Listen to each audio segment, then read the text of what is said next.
मला दादा माहिती मिळते कोणत्या ना कोणत्या विभागात सरकारच्या म्हणतो मी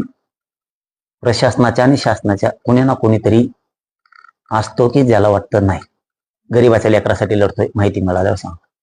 कोणत्या नेत्यापाशी कोणी असतं तेव्हा काही करायला लागला तर तिथल्याला वाटतं नाही गरीबाच्या लेकरासाठी करतोय आपल्याला जर अमुक गोष्ट कळाली ती सांगायची गावात असो शहरात असो किंवा कुठल्याही विभागात असो तिथं थोडं झालं की ते लोक मला सांगतात इथून मागचे माहीत झालं मी मीडियात बोललो की ते लगेच मागं सरकारले आता हे असं शिजून ठेवलंय खूप पण आता हे सगळेच येणार आहेत यांना सुट्टी नाही आता सुरुवात झाली आता सुट्टी नाही ते सगळेच यायला लागले आता हळूहळू केले करायला गेले उलशकासाठी पैशा पाण्याच्या आशासाठी करायला गेले त्यांना काय माहित इतकं ही होईल म्हणून असे बरेच आहेत आमच्या ह्यो कार्यकर्ता फोड त्यो फोड ह्या नेत्याच्या बाजूने पत्रकार परिषद घे याच्या गाडीत हिंड तिकडं भाषण कर किंवा असे काही रचो आता त्यांचे डोळे उघडते आपण आपलं संसार आपण आपलं कष्ट करावं आपण आपली सुखाने भाकर खावा कोणत्या नेत्याचं ऐकून आपण उगाच जरांगे पाटलावरती आरोप करत बसायचं किंवा त्यांचं काही नसताना द्यायचं आणि हे आपल्या अंगलोट येतं तर आपला संसार बर्बाद होतोय आता इथून पुढे जे आहेत ना त्यांचे डोळे उघडणार आहेत बघा आता हे ज्या गोळा केलेल्या टीम आहेत राजकीय नेत्यांनी या सगळ्या उद्ध्वस्त होणार नाहीत या सगळ्या जेलात चढणार आहेत आता नसता त्यांनी शानं व्हावं आपली सुखाची भाकर सुखाचा संसार मोठा करावा आणि आपण आपलं काम करावं ह्या भानगडीत त्यांनी पडू नये माझा सल्ला आहे त्यांना की तुम्ही त्यांच्या आमिषापोटी 10-5 रुपयासाठी जर काही करायला जाताल तर आयुष्याला मुक्ताल आयुष्यभर जेलमध्ये सोडून राहावं लागणार आहे त्याच्यापेक्षा तुम्ही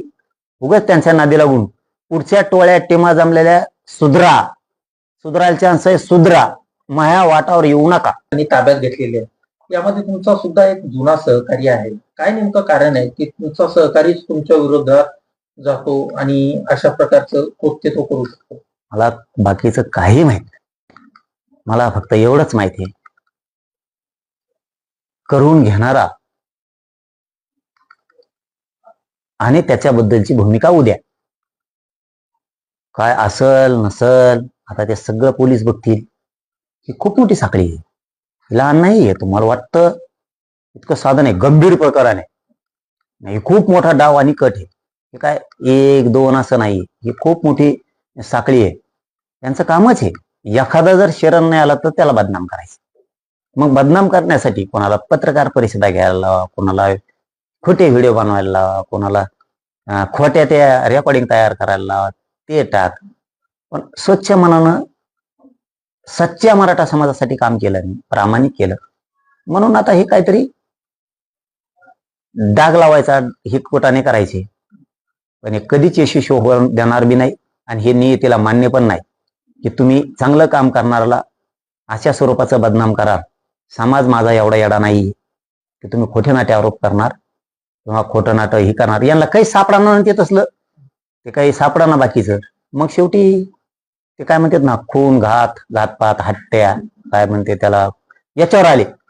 2.5 कोटी रुपयाची किंमत देखील माहिती आहे लय मोठी मी त्याच रेकॉर्डिंग ऐकतोय ते सगळं ऐकतो म्हणून मी आज काही बोलणार नाही मी उद्या सकाळी 11 वाजता सगळं मांडतो नावानिशी मांडतो फक्त एकच म्हणणं आहे आमचं